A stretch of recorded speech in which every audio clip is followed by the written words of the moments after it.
예, 안녕하십니까. 오늘은 랍비가 풀어내는 창세기 10번째 시간입니다. 예, 많이 왔습니다, 이제. 예, 이제 앞으로 3번 남았는데, 이제 조금만 더. 사실 힘내는 것보다도, 제가 요즘에 화두처럼 여기 우리 교회에서 제가 말씀드리는 거는, 사실 신앙생활이 굉장히 익사이팅하다. 그리고 특별히 그러기 위해서는, 진리에 대한 어떤 추구, 음, 진실에 대한 추구. 이 부분들이 이제 강한 사람들한테는 사실은 성경이 굉장히 많은 이야기들을 전해주고 있다.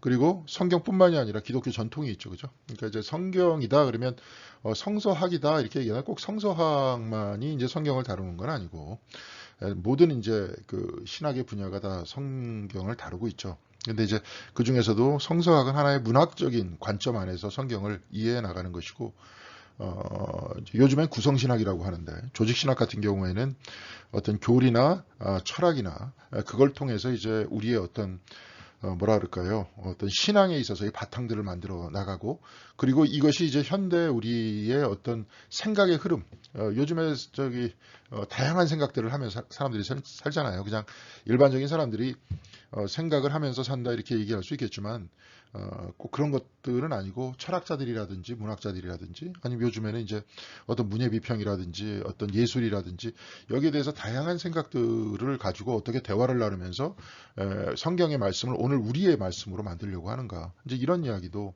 있죠. 그래서 또 이 부분들의 어떤 해석의 역사는 또 어땠는가? 신학의 역사는 어떻고 해석의 역사는 어떻는가 이 부분을 주로 이제 역사 안에서 주로 많이 다루죠. 근데 이 부분들을 이야기를 하면서 같이 이야기를 입체적으로 해나가면서 나를 찾아나가고 진리를 찾아나간다는 것들이 사실 굉장히 재밌죠. 근데 우리가 그냥 일반적으로 그냥 교회에 나왔다가 이야기를 듣고 거기에 대해서 어떤 사고를 안 하고 그냥 나왔다 보면 어떤 면에서 예배도 따분할 수 있고 성경도 따분할 수 있는데 이제는 우리가 좀 더 알아가야죠. 더 특별히 이제 사람이 성숙해져 가고 나이가 들어가면서 나는 누구인가, 나는 진짜 누구인가, 나는 어디서부터 왔는가, 그리고 앞으로 어디로 가는가 이 부분에 대해서 관심을 갖는 게 인간이잖아요. 그러니까 이 부분에 맞춰서 우리가 한번 찾아보면 굉장히 큰 도움이 될 수 있다 하는 얘기입니다. 오늘은 랍비가 풀어내는 창세기 제 10번째고요. 미케츠 마지막에라는 얘기입니다. 그래서 이제 우리가 저번 시간하고는 좀 다르게 여기에는 특별히 하나님의 섭리에 대해서 주로 말씀을 많이 하는데 요셉의 이야기입니다. 그러니까 요셉의 이야기니까 제가 딱 윈도우에서 돌고 있는 바탕 화면 중에서 피라미드를 가지고 왔습니다. 피라미드를 쭉 보면 앞에 이제 스핑크스가 있는데 여기 이렇게 쭉 보면 여러분 코가 없어요. 그러니까 이제 나폴레옹이 이집트를 점령한 다음에 스핑크스를 가지고 가고 싶은데 가지고 갈 수 없으니까 자 코를 대포로 빵 쏴가지고 코라도 좀 가져가겠다. 그래가지고 없었다는 겁니다. 굉장히 큰 전쟁의 영웅이다라는 식으로 우리들한테 윤색되고 있지만 얼마나 폭력적인 사람이었습니까? 이제 이렇게 돼 있었죠. 과거에는 이 피라미드가 위에서 빛을 받으면 반짝반짝 빛났다는 거예요. 근데 이제 굉장히 오랫동안 시간이 흐르다 보니까 이렇게 이 모습이 좀 됐다.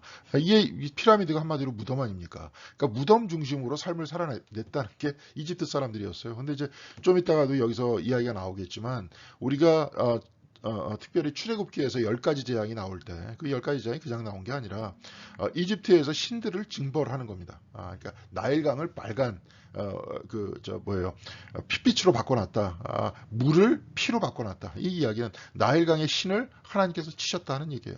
뭐 개구리다. 개구리의 신이 있었던 거예요. 그렇죠? 네. 갑자기 태양이 빛을 잃고 깜깜해지잖아요. 태양, 이들이 섬겼었던 태양을 치신 겁니다. 그러니까 이들은 다신교적 신앙 세계를 가지고 있었는데 하나님께서 심판하셨다는 거예요. 그러면서 결국은 그 어떤 면에서는 성교적인 측면도 있죠. 그렇죠? 하나님께로 돌아오라 이런 측면도 있습니다. 여하튼 요셉이 이집트의 국무총리로 있었기 때문에 이집트에 대한 그림을 한번 가져와 봤습니다. 오늘 특별히 이제 미케츠 마지막이라는 것, 특히 마지막이라는 것은 인간의 행위의 끝이잖아요. 인간의 행위의 끝이 칼 바르트의 이야기와 같이 행위의 끝은 하나님의 시작이다. 그렇죠. 하나님의 역사는 인간의 한계 속에서 역사하신다. 이 부분도 비슷하게 유대교 안에서도 구약 성경을 풀이하는 유대 전통 안에서도 미케츠라는 전통이 있다는 것을 염두에 두고 한번 요셉을 살펴볼 수 있도록 그렇게 하겠습니다. 예, 인간은 제한하고 하나님이 결정하신다. 이 내용도 한번 잘 살펴보세요. 요셉이 형한테 이제 팔려갔어요. 이제 우리 형한테 이제 쭉 팔려가가지고 보디발이라는 장군의 집, 거기에 이제 노예의 신분이 되죠. 근데 요셉이 굉장히 똑똑하고 하나님께서 그와 함께 하셨기 때문에 굉장히 지혜롭게 일을 잘 처리했습니다. 그리고 아름다운 청년이었어요. 그러다 보니까 보디발의 아내가 요셉을 유혹을 하죠. 유혹을 하다 보니까 유혹해서 이제 결정을 해야죠.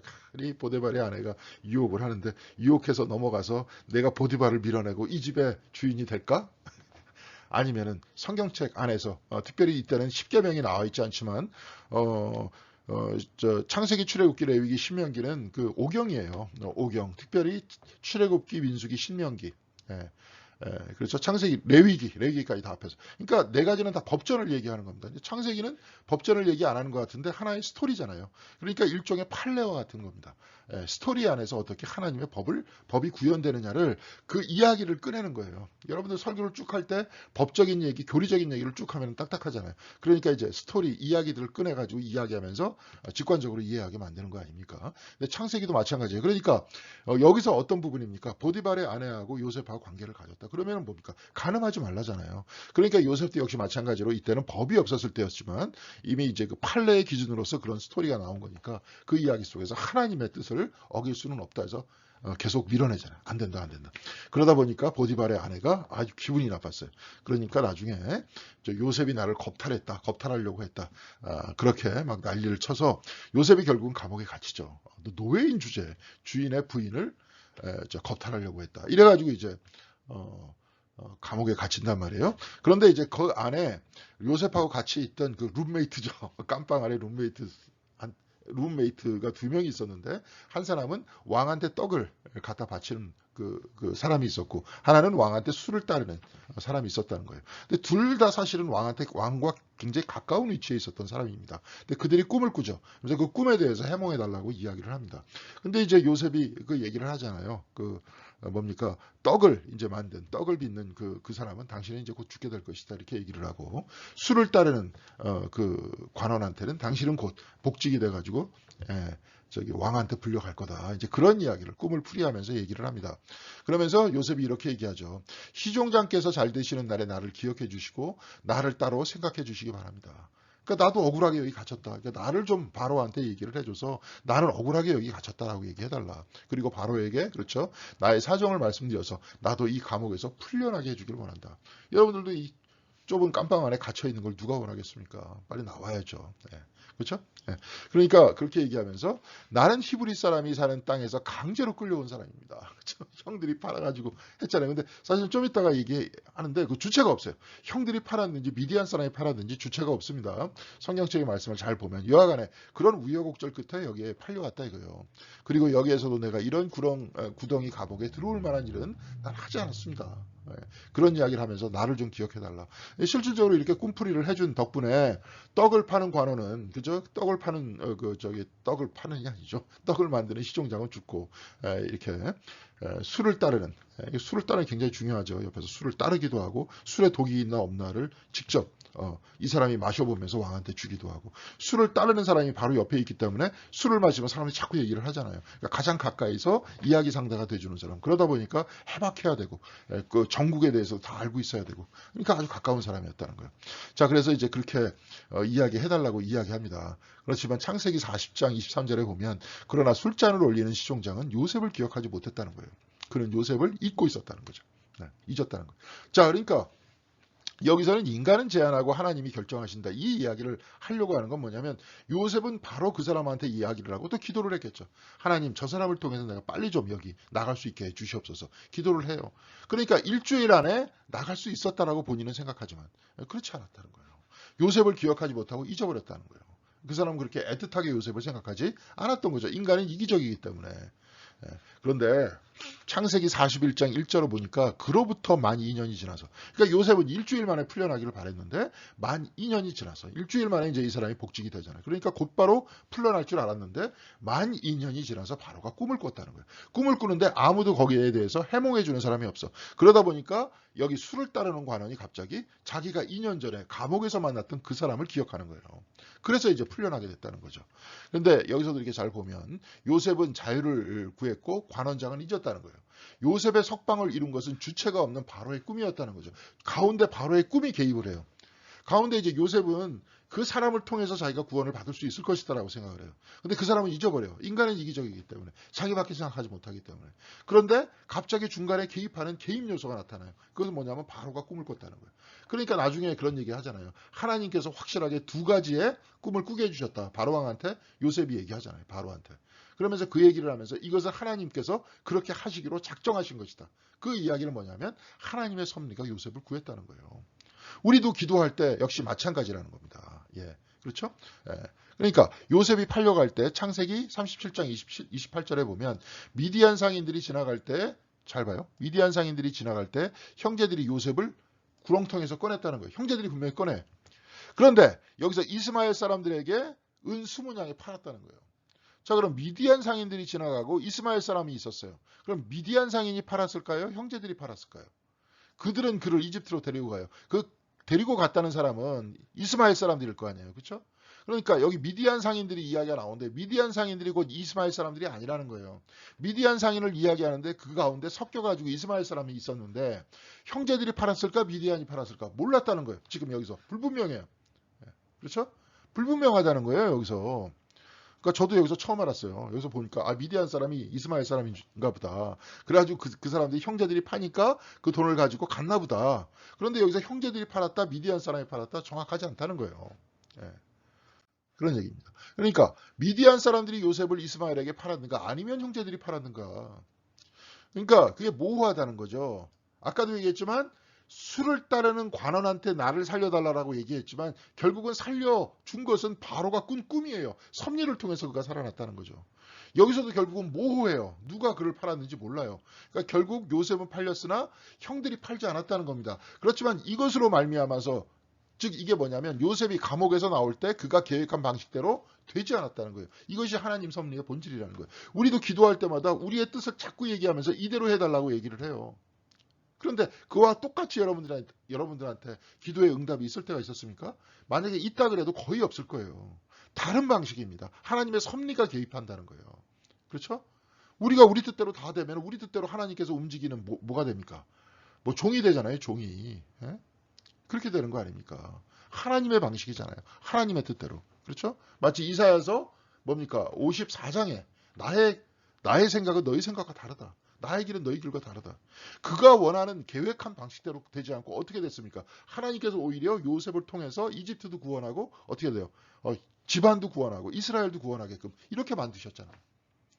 일주일이 아니라 2년 후에 풀려가지고 그렇게 됐다는 거예요. 여기서도 미디안 사람이 팔았는지 형제들이 팔았는지 잘 모른다는 거예요. 모호하지만 모호한 그 영역 속에 하나님의 영역이 있다는 겁니다. 그래서 우리는 삶의 공동저자라는 거예요. 공동저자라는 건 뭐냐? 나도 이 삶의 저자이지만 하나님께서 개입하신다는 거예요. 당시에는 깨닫지 못한 채 형들이 요셉의 꿈에 이루어지지 않도록 막는 행동이 도리어 그 꿈을 이루는 첫걸음이었다 그랬죠? 아니 그러니까 요셉이 자꾸 얘기하잖아요. 형들의 별이 나한테 절하더라. 형들의 벼집단이 나한테 절하더라. 그러니까 어디 이게 건방을 떨어. 그러면서 너 한번 죽어봐. 이렇게 얘기를 했는데 결국은 형들이 팔았든지 미디안이 팔았든지 요셉은 결국은 이집트로 가가지고 하나님의 뜻이 이루어지잖아요. 그 꿈에서 계시했었던 그 일들이 이루어졌다는 거예요. 네. 그래서 나는 여러 번 기도 응답을 받았다만 비만이 아니라 다만입니다. 이거는 이제 조너선 섹스가 이렇게 얘기하는 거예요. 내가 예상한 대로나 상상한 대로 한 번도 응답을 받은 적이 없다는 거예요. 자기는 최선을 다하지만 그러면서 기도하지만 믿고 나아가지만 자기 방식대로 일이 풀리지는 않는다는 거예요. 왜냐? 모호하기 때문에 우리가 하는 방식은 한계가 있기 때문에 그리고 우리의 삶은 공동 저자이기 때문에 하나님께서 또한 우리의 삶에도 개입하시고 우리도 우리의 삶을 꾸려나가는 것이기 때문에 그러니까 모호한 방향으로 나아간다는 거예요. 그래서 많은 경우 내가 희망을 버리고 나서야 답이 왔대요. 본인의 희망을 버리고 나서야. 그렇죠? 내가 또 희망을 가져야 내 꿈이 이루어지는 것도 아니라는 겁니다. 그렇죠? 이 사람 같은 경우에는 희망을 버리니까 이루어졌다는 거예요. 그래서 우리가 우리의 기도가 합당한 것이라면 하나님은 응답할 것이지만 이게 굉장히 중요한 겁니다. 뭐 옛날에 우리가 그런 별 사람 다 있었어요. 자 옛날에 뭐 보니까 여자분들한테 남편이 될 사람을 위해서 기도할 때는 남편의 키와 안경을 썼느냐 안 썼느냐 학벌까지도 다 적어가지고 똑같이 기도하라고. 이런 것이야말로 웃긴 거죠. 지금 요셉도 그렇게 기도가 안 이루어졌는데 성경 안에서도. 그렇죠? 여기서 하나님이 내가 뜻하는 것이 아니라 우리의 삶의 공동저자는 하나님이신데 하나님의 영역들을 무시한 상태에서 내 뜻대로 다 되게끔 해달라는 거 아니에요. 강제로 막 그냥. 그러면 안 되는 겁니다. 그렇죠? 예. 자, 그래서 우리의 기도가 합당한 것이면 하나님은 응답할 것이지만 반드시 우리가 생각하는 시간과 작업에 따라 응답하시지는 않는다는 거예요. 예. 다시 한번 이게 좀 살펴보겠습니다. 예. 그러면서 이것이 미케츠 마지막에 곧 의미라는 거예요. 나중에 제가 이거 오타를 냈는데 이거 다시 한번 살펴볼 수 있도록 하겠습니다. 이게 그래요. 그러니까 내가 생각하는 뜻대로 안 이루어진다는 거죠. 예. 그래서 곧 2년의 끝 그래서 그것이 곧 2년의 끝에서라는 거예요. 예. 그것이 곧 끝에서 하나님의 역사가 이루어진다는 거죠. 예. 예. 그래서 여기서 바이셰프라는 것과 바이셰프 파라사와 미케츠 파라사의 뜻이 뭐냐. 바이셰프라는 거는 그거였잖아요. 르우벤이 자기 뜻대로 하려고 그랬었던 거 아니에요. 예. 그렇죠? 근데 르우벤은 끝이 안 좋았다 그랬잖아요. 그렇죠. 바이셰프라는 것. 인간이 가지고 있었던 자기 한계를 이야기하잖아요. 그래서 그런 좋은 사람이었고 양심적인 사람이었지만 용기가 없었다는. 또 용기가 있더라도 다 자기 뜻대로 되는 건 아닌 거예요. 미케츠라는 건 뭐예요? 끝에서 역사한다는 거예요. 사람은 그렇게 얘기하지만 하나님의 역사의 시간은 인간의 뜻과는 상관없이 이루어질 수도 있다는 겁니다. 뭐 우리가 원해서 최선을 다해서 하면은 이루어질 수도 있겠죠. 또 이루어졌죠. 열심히 공부해서 대학 합격하고 그렇죠. 회사에 잘 들어가고 이런 뜻도 있겠죠. 그렇죠? 네. 그렇지만 이제 어느 대학에 들어가고 무슨 과에 들어가고 이거는 쉽지가 않죠. 또 그렇게 들어가가지고 나중에 직업을 선택할지라도 자기가 원하는 그러한 방향대로 완전히 직업을 선택할 수는 없겠죠. 그게 쉽지는 않겠죠. 여하튼 그 부분 안에 그러한 모호성 안에 하나님의 역사가 들어오지 않습니까? 그것이 곧 끝에서 역사하는 미케츠라는 얘기다 하는 것을 기억해두면 좋을 것 같습니다. 자, 자유와 섭리의 사이, 바이셰프의 끝부분과 이제 미케츠에서의 섭리. 그러니까 하나님의 섭리가 시작되는 미케츠에서부터 이 섭리가 어떻게 이루어지는지를 한번 살펴보자는 거예요. 자, 7년의 풍요와 7년의 결핍. 여기서는 뭐예요? 해석이죠. 그러니까 처음에 그 바로가 꿈을 꿨는데 살찐 소가 7마리가 있더라. 야, 진짜 탐스러운 소다 이렇게 얘기했는데 갑자기 삐쩍 마른 소가 올라오더니 다 잡아먹어버렸어. 그래가지고 갑자기 잠이 깼어요. 깜짝 놀래가지고.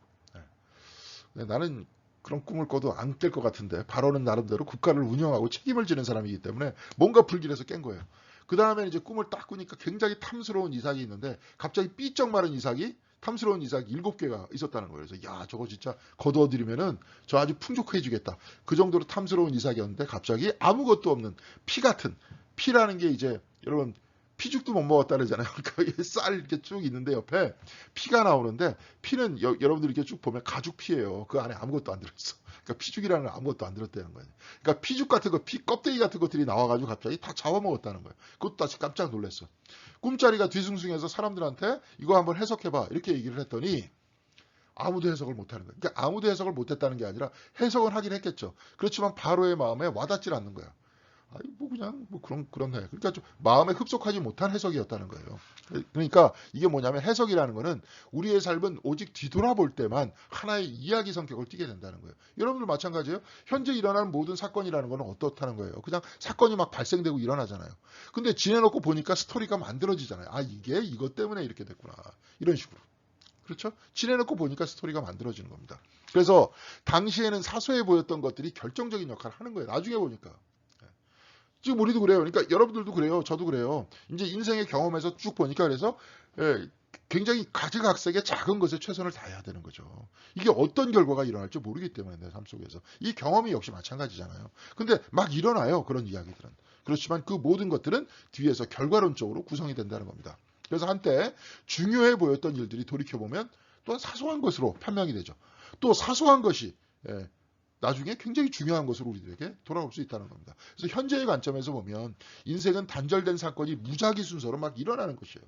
막 일어나면서 우리는 경험하면서 생활하는데 우리가 이것을 알게 되기까지는 나중에 지나서 해석하는 거죠. 삶이라는 게.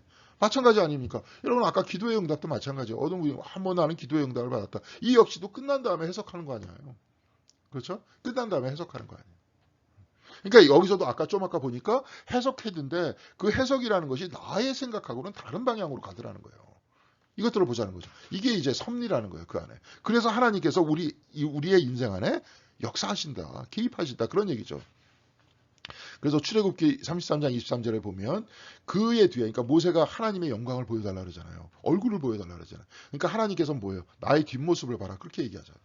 그러니까 그 뒤에 내가 나의 손바닥을 거두리니 그러니까 손바닥으로 너를 가리고 있겠다는 거야. 내 얼굴을 보면 넌 죽는다 이거야. 내가 나의 등을 보게 될 것이다.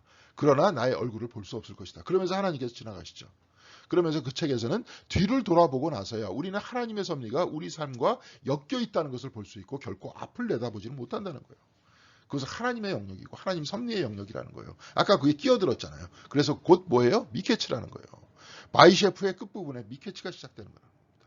그렇죠. 하나님 섭리가 시작된다는 거예요. 자, 그래서 인간의 행동과 하나님의 개입이라는 것은 바로 이런 거다. 우리가 지내놓고 보니까 그렇다. 여러분들도 한번 다 지내놓고 보세요. 이렇게 쭉 써보세요. 그러면 분명히 그 안에 또 다른 신앙 고백을 분명히 하게 될 겁니다. 내가 이쪽으로 갈 수 있었는데, 내가 이렇게 잘못된 길로 갈 수 있었는데. 그렇지만 이제 내가 그냥 막 무작위로 일어나는 이러한 일 속에서 그래도 그렇게 어떻게 하다 보니까 나중에 하나님께서 나에게 이 길로 인도해 주셨구나. 이렇게 되잖아요.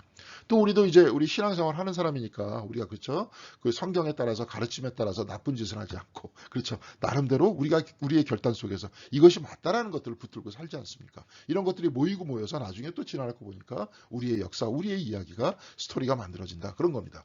그래서 할라카를 통해 우리는 현재를 선택하는 법을 배운다는 거예요. 할라카는 거는 법률, 율법이에요. 율법을 통해서 우리는 법률에 따라서 이 사람들은 선택하잖아요. 우리들도 기독교인의 계명이 있지 않습니까? 그리고 우리나라의 법이 있잖아요. 그렇죠? 거기에 따라가고 현재를 선택하지 않습니까? 그러면서 아가다, 곧 해석을 통해서 우리는 과거를 이해하려고 노력을 한다. 그런 이야기입니다. 이것이 이제 자유와 섭리의 사이. 그러니까 이것도 역시 마찬가지로 7년의 풍요와 7년의 결핍도 결국은 요셉이 보니까 꿈도 지나간 거 아니야. 바로한테. 그것을 보고 해석한 거죠. 그러니까 그 해석을 해주니까 바로가 흡족했어요? 흡족하지 않았어요? 흡족했어요. 예. 그런 얘기를 하는 겁니다. 예. 그러니까 요셉이 총리 대신 국무총리가 되는 거죠. 그 다음에 그러면서 이제 결국은 국가 전체를 운영하게 됐다. 이 얘기입니다. 그래서 보편적인 것과 특수한 것. 여기서는 이제 특별히 그 요셉의 이야기 속에서 바로왕이 그런 이야기를 합니다. 이렇게 하나님의 영에 감동된 사람은 내가 처음 봤다. 근데 그 사람은 이집트 사람인데 하나님을 어떻게 하냐는 거예요. 그렇죠? 그러니까 여기서 보편적인 것과 특수한 것, 이 뜻은 뭐냐면 하나님의 이름이 다르다. 여기서도 이제 하나님이다 이렇게 부를 때 우리는 그냥 하나님의 이름을 부를 때는 여호와다. 하나님께서 본인의 이름을 가르쳐 주시잖아요. 여호와다. 야훼다. 아마 야훼일 것이다. 이런 얘기, 야훼일 것이다. 이렇게 얘기를 하는데 하나님이라는 이름, 야훼라는 이름이 따로 있고 그냥 하나님이라는 이름을 사용할 때도 두 가지로 사용한다는 거예요. 근데 이 두 가지를 사용할 때는 보편적인 하나님의 이름을 사용할 때가 있고요. 또한 특수한 하나님의 이름을 사용할 때가 있다는 거예요. 이게 뭔지, 이 뜻이 뭔지를 한번 파악해 보도록 하겠습니다. 자, 요셉의 아들 므낫세의 이름은 하나님이 나의 온갖 고난과 아버지의 집 생각을 다 잊어버리게 했다. 므낫세라는 이름이 잊어버린다는 뜻이에요. 하나님을 잊어버렸다. 그러니까 나중에 요셉이 큰 역할을 했지만 나중에 요셉의 지파가 두 가지로 나누잖아요. 에브라임 지파하고 므낫세 지파하고. 그러니까 므낫세라는 이름이 곧 요셉의 이름과 비슷한 이름이죠. 아들의 이름이니까. 근데 아버지의 집 생각을 다 잊어버렸다라고 얘기하니까 나중에 요셉의 지파가 어떻게 뭘 못해요? 잡지를 못하죠. 예. 족장 가문의 영혼은 이중 정체성을 가진 요셉이 아니다. 요셉의 정체성은 이집트 사람과 유대인이라 두 가지를 다 가지고 있었던 사람이잖아요. 이 이집트의 총리 대신 국무총리였잖아요. 그러니까 이집트인이라는 그 정체성과 유대인이라는 정체성 두 가지를 가지고 있고 이 므낫세라는 이름도 뭐예요? 거기서 살기 좋으니까 뭐예요? 온갖 고난과 아버지 집 생각을 다 잊게 만들었다라고 얘기한 므낫세의 이름을 지어줬다는 거예요. 근데 결국은 우리는 유대인이라 그러지 요셉인이라 그러지 않잖아요. 유대인이. 유대는 뭐예요? 유다라는 거예요. 유다인의 후손들은 바빌론 유배에서 살아남은 사람이에요. 그러니까 유다라는 그 지파는 그렇잖아요. 남유다가 이렇게 남았었는데 남유다가 바빌론한테 끌려가지 않습니까? 그런데 다시 돌아와서 성전을 짓잖아요. 그러니까 바로 우리는 유대인이다 이런 식으로 얘기를 한다는 거예요. 지파는 어떻게 될지 모르겠지만. 그렇죠? 그러면서 유대인이라는 형태의 정체성이 이들의 중심이었다는 거예요. 그래서 그 유대인의 정체성은 뭐냐? 모든 유대인이든 비유대인이든 다 똑같이 하나님의 형상과 모양대로 지음을 받았다는 거예요. 우리 한번 창조 영상 기억이 나죠. 그렇죠? 하나님에 의해서, 말씀에 의해서 창조됐다. 예. 근데 다른 한편으로는 아브라함 종교는 모든 사람의 종교가 아니죠. 그렇죠. 우리도 마찬가지예요. 기독교는 모든 사람의 종교가 아니잖아요. 모든 사람은 하나님의 형상으로 창조됐다. 그러고 교회 안 다니는 사람도 그냥 난 그냥 우연히 나왔어. 막 이렇게 얘기를 하지만 절대자에 대한 막연한 감정은 있잖아요. 막연한 생각은 있잖아요. 그렇죠? 그래서 창세기 제41장에는 엘로힘이라는 단어가 3번 나온다는 거예요. 요셉이 바로에게 대답하였다. 저에게 그런 능력이 없습니다. 임금님께서 기뻐하실 그 대답은 하나님이 해주실 것입니다. 이건 뭐냐면 엘로힘이라고 여기 썼다는 거예요. 엘로힘이라는 존재가 보편적인 하나님의 이름을 뜻할 때 엘로힘이라고 썼다는 거예요. 예. 그러면서 또 바로가 신하들에게 말하였다. 하나님의 영이 함께하는 이 사람 말고 어디서 또 찾을 수 있겠느냐. 여기서 얘기했던 하나님의 영이라고 이야기할 때도 엘로힘이라고 썼다는 거예요. 또 41장 38절에는 하나님이 너에게 이 모든 것을 알리셨는데 너처럼 명철하고 슬기로운 사람이 또 어디 있겠느냐. 여기서도 또 엘로힘을 썼다는 거예요. 그러니까 요셉이 바로한테 얘기할 때도 엘로힘이라는 용어를 썼고 바로가 요셉에 대해서 얘기할 때도 엘로힘이라고 그랬다는 거예요. 그건 뭐냐면 우리가 알고 있듯이 그런 하나님이 아니라, 물론 그런 하나님이죠. 우리가 고백하는 우리의 관계 속에서 있는 하나님이 아니라 뭐예요? 보편적인 하나님, 모두를 창조하는 하나님. 우리가 창조 영성에서 이야기했듯이 모두를 창조하신 보편적 하나님을 이야기한다는 거예요. 자, 그래서 이집트에 대한 성경의 전체 묘사는 모세와 재앙의 시대에 하나님께서 심판을 집행하시는 많은 신들에 대한 그들의 믿음의 근거를 두고 있다. 이게 뭐냐면 아까도 얘기했지만 그 10가지 재앙의 모든 특징은 뭐예요? 하나님의 심판이었다는 거예요. 그들에 대해서. 나중에 마다들을 죽이는 것. 그건 뭐예요? 죽음의 신도 있잖아요. 죽음의 신을 심판하잖아요. 죽음도 관장하는 분은 하나님이다. 그래서 6월절 그 문지방에 뭐예요? 양의 피를 둘렀을 때 죽음의 천사가 넘어갔다. 하나님께서 관장하신다. 그리고 아까 태양신 이야기할 때 그렇고 뭐 이의 신도 있었던 거죠. 그러니까. 그렇죠? 막 벼룩과 같이 이의 신도 있었던 거죠. 예. 나일강 그 강의 신도 있었던 거. 태양의 신도 있었던 거. 이런 모든 신들에 대한 심판을 했는데 그 심판의 주체는 누구냐? 엘로힘이다. 이런 얘기예요. 자, 그래서 아까 엘로힘이라는 존재는 보편적인 하나님인데 핫셈이라고 얘기할 때, 그러니까 우리는 그냥 하나님, 그다음에 여호와 이렇게 따로 이렇게 얘기하잖아요.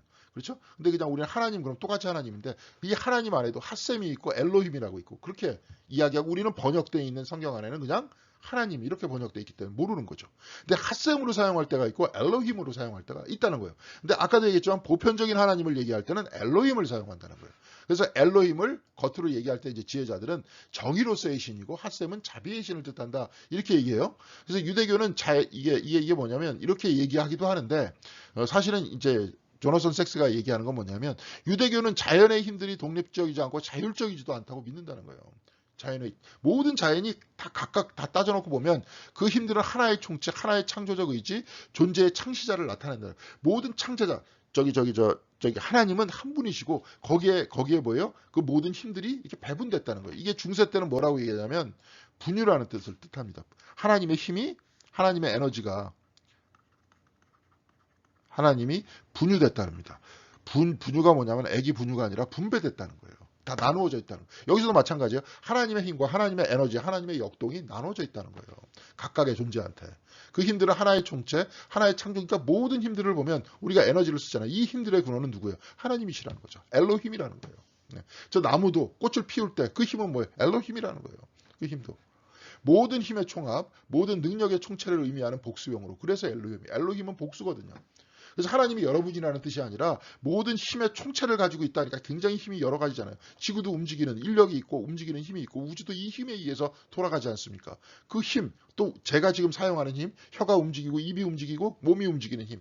이 힘의 총체도 마찬가지라는 거예요. 그 힘은 뭐예요? 하나님에 의해서 주어졌다는 겁니다. 이게 존재론적으로. 이렇게 하다 보니까 우리가 창조 영성에서 얘기하는 창조주 하나님을 이야기하는 거죠. 그러니까 예를 들어서 뭐 빅뱅이라든지 우주의 구성을 제공하는 다양한 힘들이라든지 단훈이 아니라 단순입니다. 죄송합니다. 단순한 박테리아에서부터 호모 사피엔스에 이르기까지 모든 생명 자체가 다 힘에 의해서 움직이잖아요. 지금 보면 그래요. 이것도 무생물이다라고 이게 딱 보면 볼펜 같은 경우에 이렇지만 양자의 레벨 안으로 들어가 보면 뭐예요? 끊임없이 움직이고 있잖아요. 이런 힘, 이런 역동, 그런 힘에 있어서의 그 총체, 중심, 그게 엘로힘이라는 거죠. 그분이 하나님이시라는 거예요. 근데 핫셈이라는 말은 엘로힘의 고유명사가 주어진 것. 그 이야기가 뭐냐면 과학자로서가 아니라 시인, 경건함과 경외심으로 만나는 하나님이라는 거예요. 핫셈은. 똑같은 하나님이에요. 그렇지만 그냥 바깥에서는 보편적인 하나님, 모든 형태의 힘들의 근원, 모든 이들을 이끄는 하나님인데 핫셈은 우리의 의식과 우리의 어떤 인격적인 만남 속에서 만나는 하나님이라는 거죠. 똑같은 하나님이지만. 자, 우리의 언어, 구두로서의 의사소통, 대화, 대담, 말이라고 부르는 본질적으로 인간적인 면에서 그분을 만날 때의 하나님. 쉽게 얘기해서 우리가 신앙 고백할 때의 하나님이라는 거예요. 신앙 고백할 때의 우리의 기독교적 하나님, 우리는 이렇게 이야기하는데 여기서 유대교 안에서는 그분을 핫셈이라는 표현을 쓴다는 거예요. 똑같이 하나님이지만. 그렇죠. 예. 그래서 엘로힘은 피조물로서 발견되는 하나님의 면모고요. 핫셈은 계시 안에서 드러난 하나님의 면모라는 겁니다. 우리식으로 얘기하면 엘로힘은 어차피 우리는 하나님을 완전히 알 수 없죠. 계시로서 다 알 수밖에 없지만 엘로힘은 뭐예요? 자연 계시를 통해서 드러난 하나님이고 핫셈이라는 분은 특수 계시를 통해서 드러나는 거죠. 그러니까 우리는 특수 계시다. 특히 감리교에서는 잘 얘기 안 하는데 장로교에서 주로 얘기를 하는 겁니다. 이게 이제 개혁신학안에서 특수 계시는 뭐냐? 그러니까 결국은 그리스도 예수의 십자가를 통해서 얻어지는 계시. 이 구원적 계시. 이 부분을 핫셈이라고 얘기하고 엘로힘은 보편적인 자연 계시, 자연 안에서 나타난 계시 이런 얘기를 합니다. 근데 우리가 너무 이제 핫셈만 강조하다 보니까 유대교적으로 볼 때도 우리 기독교 볼 때도 너무 십자가만 강조하다 보니까 엘로힘을 잊는 거 아니에요. 창조주를 잊는 거 아닙니까? 거기서 문제가 나오니까 항상 밸런스를 잘 맞춰야 된다 이 얘기입니다. 그러니까 이들한테는 핫셈과 엘로힘이 있다. 이것을 기억해 두면 좋겠습니다. 그래서 보편적인 것에서 특수한 것으로 발전하는 거예요. 그래서 모든 기도에는 보편적인 것에서 특수한 것으로 나아가는 기도의 문이 다 있다는 거예요. 여러분 잘 봐요. 창세기도 보편적인 거잖아요. 모든 민족의 하나님을 쭉 얘기했다가 나중에 거기서 아브라함을 선택해서 유대민족이 나오게 돼요. 이렇게 보편적인 것에서 특수한 것으로 나오게끔 된다는 거예요. 그러니까 제가 이런 것들을 잘 보니까 우리 기독교에는 이런 게 없잖아요. 그냥 똑같이 하나님이다. 하나님이다. 이렇게 얘기를 하다 보니까 옛날에 감리교 신학대학에서 뭐 신중심적 종교 다원주의 해갖고 지금도 뭐 다원주의 하면 막 난리를 치잖아요. 기독교 안에서. 근데 여기서 얘기하는 거 똑같아요. 엘로힘을 얘기하는 거예요. 엘로힘을. 예? 근데 여기서 이렇게 유대교적으로 이렇게 쭉 얘기하면 오해가 될 게 별로 없었을 것 같아요. 우리 엘로힘을 얘기하고 사실은 우리가 고백하는 하나님은 핫셈이다. 이렇게 이야기하면서 우리는 이러면서 인격적 하나님과 관계를 맺는다. 하나님 보편적 창조주이시지만 모두를 사랑하시고 모두에게 호흡과 생명을 주시는 분이지만 다른 사람은 잘 모르지만 우리는 핫셈을 통해서 우리는 곧 우리와 밀접한 우리도 마찬가지잖아요. 성경의 신앙 고백을 통해서 그리스도를 통해서 하나님과 만난다. 우리 예식을 통해서 우리가 만나는 거잖아요. 그러니까 이 두 가지가 좀 구분이 돼야 되는 건데 그냥 신중심적으로 모든 사람은 다 이렇게 구원받는다 막 뒤섞이게 되다 보니까 사람들이 오해할 수 있고 헷갈리게 되는 거죠. 그래서 엘로힘과 핫셈이라는 것을 이렇게 잘 나누니까 오히려 이것이 좀 정리가 되고 신학적으로도 그렇게 되는 것 같다 하는 생각이 듭니다. 자, 그래서도 이 사람들도 보면 식후에 뭐 감사기도를 드린다든지 아침 예배 드릴 때 쉐마라는 게 하나님은 한 분이신 온 마음과 힘과 뜻을 다해서 하나님을 사랑해라. 이렇게 이야기하는 쉐마 기도를 드릴 때도 먼저 보편적인 하나님 엘로힘을 얘기했다가 나중에 핫셈으로 발전돼 나간다는 거예요. 그러니까 식사 후 감사 기도를 쭉 드릴 때는 이번에 식사 기도를 드린다면 또 식사 후에도 드리나 봐요. 은혜로 온 세상을 먹이시고 만물을 먹이시고 유지시키시는 엘로힘적 하나님이잖아요. 보편적 하나님이시잖아요. 둘째 우리 육체의 인을 당신이 우리에게 가르쳐 주신 토라. 이건 뭐예요? 보편적으로 토라를 통해서 우리 육체의 인을 주셔서 우리 유대인을 선택하셔서 이렇게 이야기가 되지 않습니까? 이렇게 되다 보니까 이 하나님은 어떤 하나님이에요? 똑같이 하나님이지만 고백할 때는 핫셈으로 고백한다는 거예요. 아침 예배 쉐마에서도 마찬가지입니다. 자연, 우주, 빛과 어둠, 시간의 순환, 보편적인 하나님을 얘기했다가 둘째 역사 안에서의 하나님의 사랑, 나, 당신의 언약 이것을 구체적으로 얘기한다는 거예요. 이렇게 쉐마 기도를 드리면서 자 이걸 내가 보니까 저도 주기도문을 다시 보기 시작했어요. 보편에서 구체적으로 엘로힘에서 핫셈으로 발전되는구나. 자, 주기도문 봐요. 하늘에 계신 우리 아버지여 이름이 거룩히 여김을 받으시오며 그렇죠. 이렇게 쭉 얘기하면서 보편적인 하나님을 얘기하잖아요. 나라의 임하옵시며 그래서 뜻이 하늘에서 이루어진 것 같이 땅에서도 이루어지이다 라고 얘기하면서 보편적인 하나님을 얘기하는데 그 다음에 핫셈이 나옵니까? 나오죠. 오늘날 우리에게 일용할 양식을 주시옵시고 우리가 우리에게 죄 지은 자를 사하여 준 것 같이 우리의 죄를 사하여 주십시오. 우리는 이 계명대로 살아가잖아요.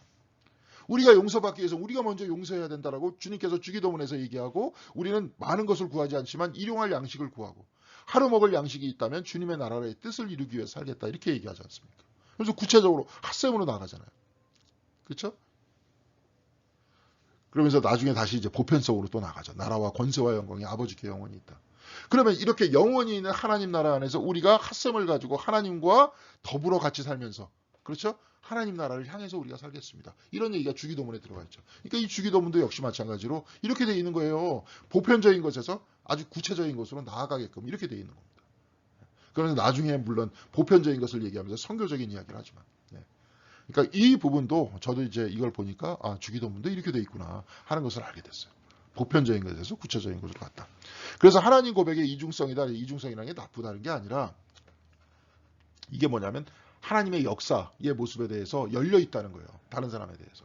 그러니까 우리 것만 우리가 지키고 우리가 계명을 지키고 우리가 따라가는 건, 그러니까 모든 사람도 그렇게 해야 돼가 아니라 모든 사람 앞에서 역사하시는 것도 있고 하나님께서 그렇게 역사하시지만 우리는 그 하나님과 가까이서 관계를 맺으면서 살아간다. 이것이 신앙생활이고 예배다. 이 말인 거예요. 자, 그래서 열방 중에 지혜가 있다. 이 지혜를 호크마라 그래요. 있다는 말을 듣는다면 믿으라. 이 하나님의 호크마, 하나님의 지혜를 믿으라. 열방 중에 하나님의 지혜에 따라갖고 하나님의 힘에 따라서 모든 열방이 움직이고 전 세계가 움직이고 우주가 움직인다. 근데 열방 중에 토라가 있다는 말을 듣거든. 믿지 말아라. 토라는 우리한테만 주신 거다. 우리도 신앙생활도 마찬가지죠. 우리한테만 주신 거라는 거예요. 그러니까 하나님께서는 하나님께서는 기독교인이나 불교인이나 무슨 이슬람이나 다 똑같이 호크마적으로 역사하신다는 거예요. 그렇지만 성경은 누구한테 줬어요? 우리한테 준 거예요. 우리가 그렇게 관계를 맺으면서 살아가는 겁니다. 이렇게 하다 보니까 굉장히 열려있고 남들한테 강요하지 않게 되잖아요. 유대교도 오히려 이렇게 돼 있다는 거예요. 오히려 유대교가 이게 뭐냐면 민족 종교라서 굉장히 배타적일 것 같지만 오히려 개방적인 거예요. 보니까. 그래서 호크마는 우리가 발견하는 진리나 토라는 우리가 물려받은 진리다. 조상들로부터 물려받은 진리죠. 우리도 마찬가지죠. 우리의 신앙은 물려받은 거잖아요. 여러분들 어머니, 교회의 선배, 신앙의 선배를 통해서 물려받은 거잖아요. 그렇지만 하나님의 역사는 전 세계, 전 우주에 보편적이잖아요. 하나님의 힘과 하나님의 지혜는. 그렇죠. 그래서 호크마는 창조 세계에서 하나님을 드러내고요. 토라는 계시에서 나타난 하나님의 말씀이라는 거죠. 우리는 성경이죠. 성경은 계시에서 나타난 하나님의 말씀을 우리가 전통에 따라서 배우고 우리가 신앙생활 이렇게 해나가는 거예요. 그런 겁니다. 자, 우리 기독교가 옛날에 전도하는 것까지는 좋은데 이 전도를 너무 강조하면서 막 그냥 사람들한테 강요하고 막 이랬기 때문에 기독교 자체도 지금 막 핀치에 몰리지 않았습니까? 근데 여기서는 충분히 열려 있을 수 있잖아요. 이렇게. 그렇죠? 이제 이런 신앙이 지금 우리가 필요하다. 이런 생각이 듭니다. 그래서 현자들은 토라를 중요시 여겼지만 호크마 역시 높게 평가했대죠. 그죠? 싱어의 기도서, 싱어라는 게 뭐냐면 이제 영국의 랍비 사이먼 싱어에 의한 유대교 기도서. 이분이 이제 기도서를 했고, 이게 조나선 섹스도 이제 영국에서 활동을 했으니까 이제, 근데 이 기도서 안에 다른 기도서도 다 포함하고 있다는 거예요. 예를 들어서 기독교 안에서 얘기해요. 복되도다 그분의 지혜를 혈육과 육에 주시니요. 이거 뭐냐면 기독교 성육신의 기도잖아요. 이 호크마가 아니라 싱어의 기도서 안에 이런 기도문도 있다는 겁니다. 그러면서 호크마를 이야기를 하면서 하나님의 보편적 지혜를 이야기한다는 거예요. 그래서 토라는 자기들의 삶의 방식이라는 거죠. 무슨 말씀인지 아시겠죠? 기독교도 마찬가지입니다. 우리들의 삶의 방식인 거예요. 그래서 요셉은 이집트인들이 핫셈 개념에 대해서는 전혀 익숙하지 않더라도 헬로힘이 아니라 엘로힘이죠. 엘로힘 개념을 이해할 것이라고 가정할 수 있다는 거예요. 그래서 창세기 39장 9절에 어찌 이런 나쁜 일을 저질러서 하나님 엘로힘을 거역하는 죄를 지을 수 있겠습니까? 이게 뭐냐면 아까 보디발의 아내가 요셉을 막 꼬셨을 때 요셉이 보디발의 아내한테 얘기하는데 자기가 고백하는 핫셈의 하나님을 얘기하지 않고 엘로힘의 하나님을 얘기하잖아요. 그거는 그분도 그 여자분도 역시 마찬가지로 저쪽이 되는 거예요. 보편적 하나님의 모습이니까 그렇게 얘기할 수 있었다는 거예요. 그 주가 누구신데 나중에 이제 출애굽기를 보면 바로가 거절하죠. 이게 뭐냐면 그 주가 누구인데 여기서는 핫셈을 사용했다는 거예요. 엘로힘이라 그러면 이 사람도 알고 있었겠죠. 그죠? 근데 그 주가 누군데 그 핫셈 하나님이 누군데 나더러 그런 말을 듣고서 이스라엘을 보내라는 것이냐. 나는 주를 알지 못한 이 주라는 것도 핫셈이에요. 이스라엘을 내보내지 않겠다. 이런 얘기예요. 그러니까 다르죠. 그러니까 이런 차이점을 얘기할 때 핫셈을 사용했고 엘로힘을 사용할 때 보편적으로 사용했다는 겁니다. 그래서 유대교는 보편주의와 특수주의가 결합되어 독특했으면 사실 기독교도 결합돼야 됐죠. 근데 사용하는 언어 자체가 지금 혼동되어 있기 때문에 하나님으로 똑같이 다 사용하기 때문에 어떨 때는 그러면은 막 거기에 대해서 오해가 생길 수 있죠. 근데 여기서는 하나는 엘로힘, 하나는 핫셈이기 때문에 오해가 생길 요소가 없는 거예요. 애초부터 그런 전통을 받아들였기 때문에. 그러니까 가만히 보니까 변선한 교수도 좀 이런 걸 알고 있었으면 많이 오해를 안 샀을 텐데 그 양반이 또 그러지 않고 그대로 그냥 똑같이 하나님, 신 이렇게 얘기하면서 다원주의적으로 이야기를 했기 때문에 사실 그분도 이런 얘기하고 싶어서 그랬던 거 아니에요. 하나님의 역사와 하나님의 사랑은 보편적으로 모두에게 이루어지지만 우리는 하나님을 우리식으로 믿는다. 기독교식으로 믿는다. 그러면서 이거를 강요하지 말자. 이런 얘기 아니에요. 기독교가 과거에 너무 우리식의 방식을 강요했기 때문에 오히려 역으로 우리가 지금 비판받고 있지 않습니까? 사람들한테. 또 비판하는 사람들이 생겨나기 시작하고. 그런 게 아니고 우리는 이렇게 믿는다. 우리는 이렇게 하나님을 따른다. 이렇게 얘기하면 된다는 거죠. 이게 이제 아마 오늘날과 같은 굉장히 개인주의적이면서 포스트 모던 시대에 어울리는 하나의 선교의 방법이 되지 않을까 이렇게 생각을 합니다. 이렇게 열려있는 상태에서 이야기할 수 있으니까. 그래서 그것은 오늘날까지 남아있을 수 있었다. 자기가 유대교인이니까 좋게 얘기한 거죠. 그래서 우리는 하나님이 모든 인류의 아버지이심을 믿는다. 우리도 믿잖아요. 그런 모든 것을 창조하셨다. 그러나 유대민족에게만 독특하게 나타나시는 하나님의 관계도 있죠. 우리에게만 독특하게 나타나는 하나님의 관계도 있는 거 아닙니까? 아들 예수 그리스도를 통해서 우리가 인격적으로 하나님을 만나고 그리스도의 사랑을 통해서 또한 우리가 또한 구원받는다. 이런 이야기도 있잖아요. 그들만의 역사 너머에 존재하는 존재들을 자신들의 역사 쪽에서 증언한다는 거예요. 우리들의 삶, 우리들의 신앙 속에서 엘로힘으로서 역사하시는 보편적인 하나님을 우리 자신의 개인적인 인격적으로 우리는 고백한다는 거예요. 그 하나님이 우리 안에 들어와서 우리는 같이 산다라고 고백한다는 거죠. 그것이 곧 엘로힘과 하셈의 그 어떤 그 분리 속에서 나타나는 그런 이야기라는 겁니다. 마지막으로 가면 뒤에서 한번 살펴보겠습니다. 어려운 얘기는 아니니까 지금 빨리빨리 이야기하겠습니다. 요셉은 나라의 총리가 되어서 세상의 모든 백성의 곡식을 파는 일을 맡고 있었다. 이제 창세기 42장 67절이에요. 요셉의 형들은 거기에 이르러 얼굴을 땅에 대고 엎드려 요셉에게 절을 하였다. 요셉은 그들을 보자마자 곧바로 그들이 형임을 알았다. 그러나 짐짓 모르는 체하고 그들에게 엄하게 물었다. 당신들은 어디서 왔어? 그들이 대답하였다. 먹거리를 사라고 가나안에서 왔습니다. 요셉은 알았는데 형은 모르는 거예요. 형들은. 요셉은 어렸을 때 또 끌려갔고 자랐잖아요. 그렇기 때문에 모르는 거죠. 그리고 또 이 사람이 무슨 복장을 하고 있어요? 이집트 사람의 복장을 하고 있고 국무총리를 하고 있기 때문에 사람들이 고개를 숙이고 감히 얼굴을 제대로 보지도 못했어요. 근데 요셉은 다 이렇게 볼 수 있지 않습니까? 우리 형들은 이미 장성한 상태에서 지금 왔으니까 약간 늙었겠죠. 얼굴이 바뀌었겠지만 요셉은 자라났잖아요. 그러니까 모르는 거죠. 그러니까 이 이야기가 과연 가면 뒤에서 자기를 이야기하려고 그랬던 거냐 아니냐 그런 얘기예요. 형들은 요셉을 알아보지 못하죠. 근데 이 가면이 가만히 보니까 성경책에서 알아보지 못했던 이 부분에 대해서 여러 가지 얘기가 있더라는 거예요.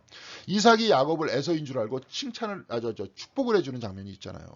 요셉이 아니었잖아요. 근데 가면 뒤에 쓴 에서의 가면을 쓴 요셉을 보고 축복을 해주잖아요. 자, 야곱이 레아가 라헬인 줄 알고 이제 결합하죠. 이제 딱 보니까 자기가 속인 것과 똑같이 이제 삼촌 라반한테도 속죠. 라헬이 너무 예뻐갖고 라헬하고 결혼하려고 이제 아주 그냥 빡시게 일을 했는데 그때 어떻게 했습니까? 누구를 줬어요? 레아를 줬잖아요. 레아를 가지고 막 삼촌이 나를 속였다고 막 얘기를 하니까 자기도 속였으면서 이삭을 속였으면서 에서도 속이고 그러니까 너 7년 더 일해 이렇게 되는 거잖아요. 그래서 나중에 라헬까지 주고 7년 더 일하는 걸로 이렇게 되고 나중에 했잖아요. 근데 여기서도 레아가 라헬로 둔갑해갖고 오죠. 가면을 쓰고 나타나잖아요. 유다가 다말이 창녀인 줄 알고 관계를 맺는데 다말이 나중에 뭐 양이나 뭐 염소나 이렇게 줘야 되는데 그걸 주지 말고 당신의 인하고 뭐 지팡이하고 그거 달라. 나중에 다말이 아이를 갖죠. 그렇죠? 유다의 아이를 갖는 겁니다. 자기 시아버지의 아이를 가져요. 그러니까 저는 큰아들하고 살다 큰아들이 죽었는데 둘째 아들도 역시 죽잖아요. 그러니까 누구하고도 관계를 갖지 않았는데 제가 아이를 가졌다. 제 아이 그냥 죽이라는 것도 아니라 태워 죽이라고 그냥 아주 분노가 탱천해가지고 얘기를 했는데 다말이 나중에 지팡이하고 그죠? 그런 그 도정하고 다 이렇게 보내요. 끈하고 유다하고 보내요. 이게 누구 거냐? 누구한테 온 거냐? 그러니까 유다가 딱 보니까 자기가 그때 자기가 준 거거든. 그래서 다말한테 그걸 받은 다음에 네가 참 지혜롭다. 나보다 지혜롭다. 이런 얘기를 하잖아요. 결국은 너는 우리 집안의 아이를 낳으려고 이렇게 했던 거고. 그렇죠. 이렇게 했던 거고 이 이야기를 아무한테도 알리지 않음으로써 내 권위를 또 존중해줬고. 딴 사람한테 얘기하면 그냥 말이 안 되잖아요. 그러면서 대가 이어졌어요. 그런 지혜를 통해서 대가 이루어졌어요. 근데 여하간에 다말이라는 사람도 역시 자기 자신을 속이고 있잖아요. 가면 뒤에 속이고 있지 않느냐 그 얘기예요. 그래서 야곱, 레아, 다말, 요셉을 알아볼 수 없지만 알아보지 못하고 일어난 실패가 있죠. 근데 그 실패를 통해서 오히려 하나님께서 역사하셨다는 거예요. 자, 그래서 변장이 통하는가? 단기적으로는 변장이 통하죠, 이렇게. 그러나 장기적으로는 그렇지 않다 하는 얘기를 해주고 있습니다. 다말은 아이를 낳았지만 유다는 더 이상 그녀와 이렇게 친밀해지지 않았다는 거예요. 그렇죠. 친밀해질 수가 없죠, 그거는. 그렇죠. 근데 자기가 모르고 그랬지만. 그렇지만 분명한 것은 속여가지고 유다의 아이를 낳았다는 거예요. 요셉의 경우 그의 형들은 더 이상 그를 미워하지 않았지만 이제는 그를 두려워한다는 거죠. 야곱, 레아, 다말, 요셉은 비록 그들이 구하는 사람의 사랑을 결코 얻지 못할지라도 하나님께서 그들과 함께 계시다는 것을 발견했다는 거예요. 이런 가면 뒤에서. 그러니까 겉으로의 어떤 피상적인 면에서 하나님께서 역사하신 게 아니라 그 안에 있는 인격적인 모습 안에서 하나님께서 역사하셨다는 겁니다. 우리도 그렇잖아요. 우리도 뭐 사람을 뭘로 평가합니까? 뭐 옷으로 평가하고, 뭐 당신이 차가 뭐 당신을 알아준다 그러고, 당신이 사는 곳이 당신을 알아준다 그러고, 당신 직업으로 평가를 하고, 이게 다 피상적인 겉의 모습이잖아요. 그 안에 있는 인격적인 모습 속에서 어떻게 관계할 수 있느냐는 거예요. 이 인격적인 우리의 인격과 하나님께서는 함께 계시다는 것들을 이야기하고 있다는 겁니다. 겉의 모습은 속이는 모습이라는 거예요. 예. 변장은 다른 사람에게 그리고 아마도 자신에게도 숨기는 행위라는 거예요. 그렇잖아요. 그렇죠? 그러나 우리는 하나님으로부터 숨을 수 없고 숨을 필요도 없다는 거죠. 예. 그래서 사람이라는 단어, 이 person이라는 단어는 라틴어 페르소나에서 왔는데요. 영국에서 이제 영국 가면을 페르소나라 그래요. 영국에서 얼굴을 감추는 것이 이제 이 페르소나가 일상에서도 그런 흔적이 남아 있다는 거죠. 그래서 그 어떤 개인의 모든 모습은 자기 자신의 깊은 내면을 숨기는 모습이라는 거예요. 그러니까 성경에서 개인이라는 단어가 없다는 거죠. 공연장의 사회, 무대 위에서 부분적으로 연기된 자기 자신이라는 은유를 성경 안에서는 거부하기 때문에 그렇다는 거예요. 그래서 우리는 가면이 아니라는 거죠. 여기서 지금 얘기하고 싶은 것은 나중에 속이지만 나중에 다 드러나잖아요. 우리는 우리의 가장 깊은 생각이 하나님께 알려진 개인이라는 거예요. 가장 깊은 생각이 하나님께 알려져 있다는 거죠. 그런 개인의 모습이라는 거예요. 실질적으로 우리 자신의 속마음과 진정한 우리 자신의 모습과 하나님과 연결되어 있다는 거예요. 그러면서 성경을 이렇게 보면 이름이라는 것들이 그 사람의 진짜 인격을 이야기하잖아요. 그러니까 이게 이해를 못했는데 이게 특별히 이해를 못한 이유가 뭐냐면 페르소나, 펄슨이라는 역사 안에서 그런 형태의 전통이 우리한테 받아들여졌기 때문에 항상 자기 자신의 진실한 면들은 속이는 모습. 이것이 우리 자신의 모습이었기 때문에 그래요. 근데 성경 안에서는 그것보다도 우리 자신의 진정한 모습과 하나님께서는 우리와 관계한다는 거예요. 우리의 겉모습과 관계하는 게 아니라. 네? 무슨 말인지 아시겠습니까? 그러니까 한마디로 딱 그 기독교적으로 딱 얘기하면 우리 모두는 하나님 앞에서 다 뭐라는 겁니까? 예, 죄인이라는 거죠. 죄인 그냥. 예, 죄인이라는 겁니다. 예, 이랬다는 거예요. 그래서 창세기는 우상숭배라는 말이 없지만 라헬이 라반의 드라빔을 훔쳤을 때 인간의 관점에서 위험한 것에 처해 있음을 알려준다. 이거 뭐냐면 속이잖아요. 드라빔을 훔치고 라헬이 안 가져왔다 이렇게 얘기를 하잖아요. 그러면서 이런 관계의 모습 속에서 겉모습 속에서 속는 그 모습을 우리들한테 가르쳐주고 거기서 드라빔이라는 우상을 우리들한테 이야기해 줌으로써 궁극적으로 우상을 이야기하자면 저 우상 숭배의 위험성을 얘기해 준다는 거잖아요. 그리고 라반도 그 우상을 찾으려고 거기까지 왔었고. 우상 숭배가 하나님이 아닌 하나님의 형상을 섬기는 것과 같이 진실하지 못한 인간관계는 사람의 겉모습을 그의 참모습으로 착각하고 이 뒤에서 저 때문에 안 보이지만 가면을 자아로 착각하는 것에서 나타나게 된다. 그 이야기를 하고 있습니다. 그러면서 진실한 모습이 드러나야 된다. 진실한 모습이 드러나야 된다. 그래서 하나님의 역사가 시작된다. 이런 이야기를 얘기해주고 있습니다. 그래서 여기서 인간의 끝과 하나님의 시작을 얘기하면서 어떻게 되고 있어요? 인간의 가짜의 모습의 끝과 진짜인 하나님의 역사가 시작되기 위해서는 우리의 진정한 모습, 우리의 내면적 모습이 있어야 된다. 그런 이야기를 했습니다. 자, 오늘 요셉을 통해서 뭐 굉장히 다양한 이야기를 했습니다. 그러면서 하나님의 역사가 시작되는 하나님의 섭리가 시작되는 것을 우리가 살펴봤고요. 중간에 굉장히 중요한 그렇죠?